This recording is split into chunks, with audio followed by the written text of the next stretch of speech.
Hi,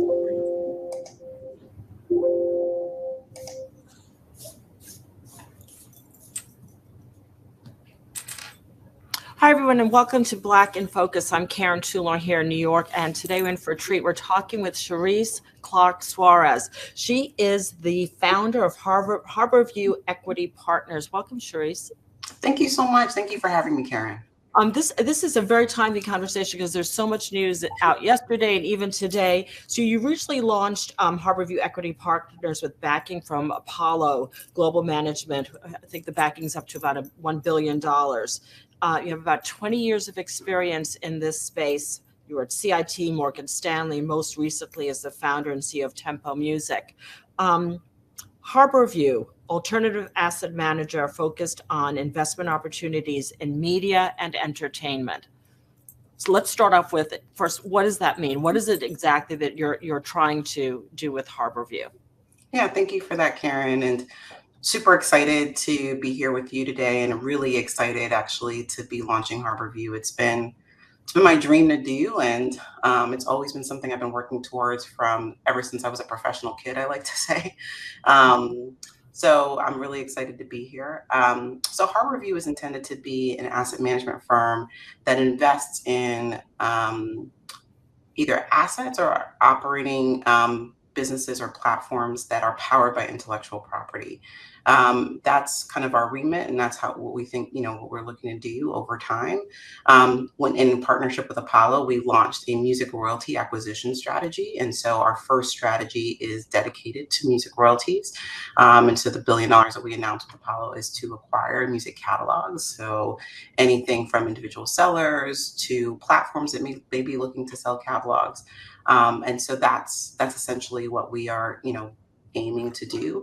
What we would like to do is really own what we see as a little bit of a white space in between, asset management firms that are very thematically focused or industry focused, and big asset managers that may not have the ability to focus on, where we see a lot of the opportunity, which are deals kind of in the average size between kind of anywhere from 50 to kind of $300 million in size, and really focus on those opportunities with the right thematic approach, but also the right investment lens, so we can apply the right risk return to each of those opportunities. So that's what we're up to. That's what we're excited to do. We're also really excited to build a firm that we believe is a fresh take on investment management. And so, we're very focused on, having a team who is comprised of different people who have different journeys, and all those individual journeys come together to comprise what we believe as a really powerful and amazing team who sees the world differently and allows us to, make differentiated decisions, which we think is going to really drive alpha for all of our stakeholders involved, whether it's creators or the creator economy, all the way to kind of our investors themselves. Wow, there's a lot to unpack there. You say that I want to start with the content is queen, which is a phrase of yours that you've trademarked. And I think that's a nod to the nimbleness of the queen on the chessboard. The king kind of stays in his spot, but the queen's the one who's moving, right? And it's a nod to the nimbleness of today's media environment and technology environment. What's going on with content and how content can be delivered that you see perhaps is exciting and new and fuels the opportunities you see ahead? Yeah, I think it's definitely exciting. I don't know how new it is. I think it's always been there, but I think the world of institutional investors are waking up to the ability for content to actually really be the linchpin, be the tip of the spear to actually drive outcomes. And so what we've seen over the last decade, over the last 15 years, is we've actually seen as broadband exposure has continued to increase, as technologies continue to increase, smartphone penetrations continue to increase, the demand for content has just become, insatiable, candidly. And so there is so much opportunity really to find ways to deliver content to variety of different audiences. So I think it's super exciting, and I think that stretches across the medium. So music, obviously, it is ubiquitous. It's really everywhere. I mean, one of the things that's super exciting to me about music is just you can't even imagine all the places that it'll be and where the places that you'll hear it over time. You know, as I think about Roblox, my children play Roblox, and they insistently come in my office. Typically, when I'm on a Zoom, they're at school today, so we won't have that interruption. But they're typically banging down the door for me to buy them Robux to spend in their meta universe. And Robux can be used from anything from, you know, buying a pink wig for their avatar all the way to buying a song to be the theme song for their game or their world that they're building. So music, it really is everywhere. We're seeing it in gaming platforms, obviously out of home fitness. Nobody's riding their Peloton in silence. They're all, you know, riding to the Lizzo ride or the Beyonce ride. And so music really is ubiquitous. And so from that perspective, we really do see a world where content really is everywhere. And not only is it everywhere, it also is a driver of value. And for me, you know, the kind of content is queen. It's obviously a spin on the old adage, content is king. But, you know, to your point, you know, one of the things that we, you know, looked at is, you know, as you think about a chessboard, the queen can move in any direction. If you think about where content can go, it can go in any direction. It can be in so many different formats. And so we are really excited about content. We're bullish. We're long-term investors in content. We have, you know, relationships that allow us to have really a permanent view on the asset class over the long term. And, you know, we really are sitting in a business where we believe that we will ride all cycles around content because we're long-term believers in it. So that's, you know, kind of that's what we think about content. That's why we're excited about it, it's where we're continue to be excited and bullish on investing in content across the spectrum. You know, a couple of weeks ago, maybe now months ago, time moves so quickly. I spoke with Chris Bowers, who was the composer for the score for Bridgerton. Why I wanted to talk with him was that he also did the score for Madden NFL, the video game, which is to your point that music is absolutely everywhere. I just want to run through some of the deals, some numbers. Catalog business, huge. Bob Dylan around 300 million. BMG and KKR, 1 billion combining for copyright. Hipgnosis and Blackstone forming their own union. Yesterday, just in terms of earnings, Universal Music, the company behind labels like Abbey Road and Def Jam, artists ABBA to Amy Winehouse, they saw a 17% increase in quarterly sales. Music sales are up 5 years in a row. You know all of this. Spotify reported a 75% jump in its ad sales, thanks in part to its podcasting biz. And then we have Blackstone paid a reported $900 million for Reese Witherspoon's Hello Sunshine Media. I think that was back in August. And today we're reporting, Bloomberg News, that 300 Entertainment, the label behind Megan Thee Stallion and Young Thug, is exploring a sale for about $400 million. So that's a long way of saying there's a lot of money. There's a lot of deals. What do you think of these prices? Are they toppy? Are they excessive? Are they sustainable? Yeah, so look, I mean, I think there are very strong macro trends that are really providing tailwinds to all of these businesses, right? So again, I go back to the advent of technology, the advent of platforms, whether it be for music or for, you know, filmed and television content or for gaming and sports. So there is now multiple access points. And also what I would say is you're seeing a growing ability for audiences to find their thing. You know, one of the things that, you know, I'll be a little nerdy and tell you about my own viewing habits. I just watched this amazing show on Netflix called The Chestnut Man. It's based in Denmark. It's, you know, a foreign language television series. It's a little bit of a thriller, but that is something that I like to watch. And so we now have a lot of opportunity to drill down deep and allow audiences to pick things that are specific to them and to find opportunities to listen to or watch or enjoy or engage with the things that are specific to them. To me, that allows for a large opportunity set that we, again, can't even anticipate or see. So there's a lot of growth opportunities in the business that still exist and, again, are continuing to be imagined, and content really is at the tip of the spear of all those things.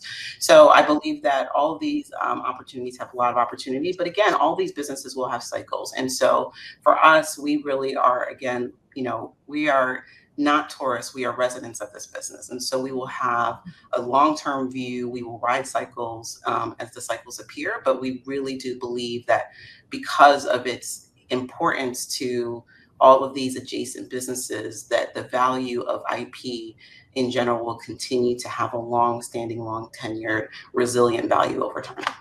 So you mentioned your Danish TV show, and I'm well known at home. My husband mocks me all the time. I won't watch anything unless there are subtitles or there are no subtitles. I kind of have to guess what's going on.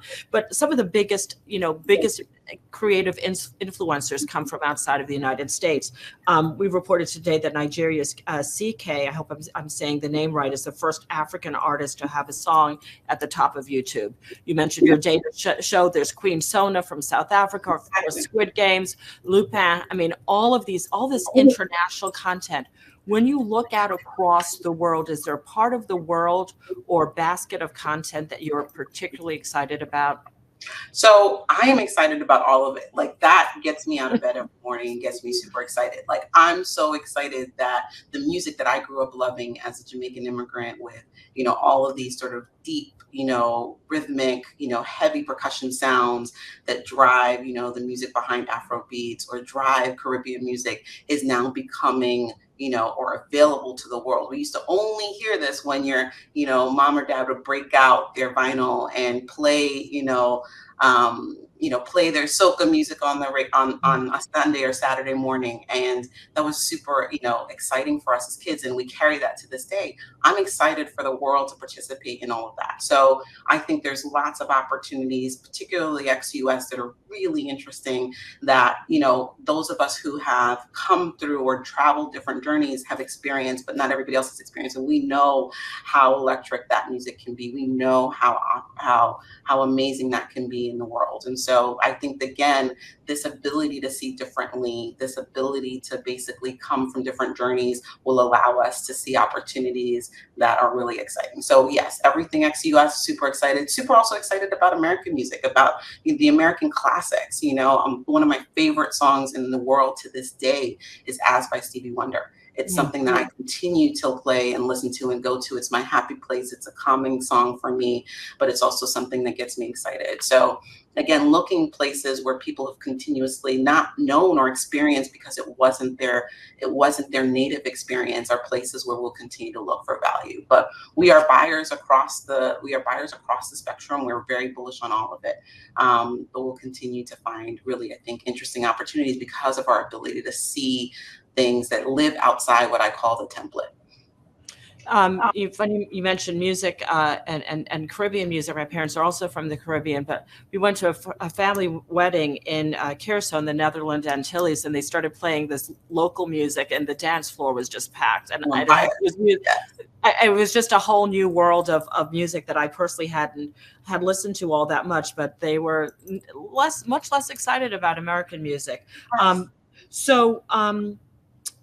Historically in the music business and in the creative business, especially in the music business, artists have been undervalued. They've had difficulty getting paid for their work or maintaining control of their work, especially if you're going to be working with different artists or newer artists or artists who come from other places. How do you plan to disrupt that? Is that something that you're mindful of? Super mindful of it. I mean, I think of myself as a creative. I'm a financial creative. Like, I'm not in the world making art every day, but I really do believe in being able to, sit and own your narrative, or at least participate in the value creation. And so we're going to be really mindful of that. We will look to do deals with artists and others where they can continue to participate in the outcomes over time, but also importantly, when they're looking for, an opportunity to create some liquidity around works that they own, we're happy to stand by them as well in that. And over time, you see, as we do more things outside of music and otherwise, you'll see us look to really partner with creative teams and not treat them as if they're just the talent, but really as, people who can really drive the process forward and really look to create a lot of value. So we're excited to have that point of view and to have that lens. We think it makes us differentiated and different about how we approach the marketplace. And so you will see us continuously look to do that. In partnership with that, one of the things that we always look to do is really tell a story with data. And the reason for telling the story with data is we think it makes us differentiated relative to even our peers. We're very focused on data-driven, data analytical decisions. And we think that also allows, and levels a playing field for our opportunities that we're looking at. And so that's really important to us as well. And as you're concerned that artists from other places, from other countries, from genres that may not be as popular, may not get the value that majority artists might get? I mean, I think it's always a possibility when people are continuously looking again to buy a template. And, I say that because I wasn't the template. So I had to find ways and think about ways to build my career and my opportunity set very differently. And so for us, that means that our perspective is not colored by any preconceived notions. We are constantly looking for, what does the data tell us? Can we follow the data? Can we make an informed decision so that we can, again, level the playing field and we can, again, find opportunities that other people may not be looking for? And of those opportunities, aside from music, what do you think your next move will be after or in addition to music? Yeah, so I mean, look, there are very good similarities in places like in the film and television rights space, as well as in the sports rights space. So we are very actively taking a point of view around how we'll think about those spaces right now. And if we were talking a year from now, what will we be talking about? Man, I don't know, but I'm hoping, that you'll hear from us that we have done some really great deals, made some really great partnerships with people. I mean, my dream for Harborview, I don't really talk about it in a year term because lots of things can happen in a year. I really do talk about it in a 5-year, perspective. Our desire is to be a $20 billion asset manager in the next 5 years. Our desire is not to be a pop-up shop and just do kind of one little thing, make a little bunch of money on this one neat opportunity set, but to really build a legacy and to build a firm. And I'm hoping that in 5 years, that our firm will be a beacon of light for other people who have the dream to do and dare something different. And also for people who, may not see a lot of examples that look like them in the private equity space or in the music and film and television and media space. And so that's our goal and our dream is to do that. And so that's what we're focused on. We're focused on our 5-year plan of getting the $20 billion of AUM across the media and entertainment space. All righty. Well, that's going to have to be the last word. Coming up next week on Black in Focus, we're going to have Professor Gregory Jenkins. He's at Penn State, and we're going to explore environmental justice, climate justice, and communities of color. That's for next week. For this week, thank you very much. I'm Karen Toulon for Bloomberg. Have a good day.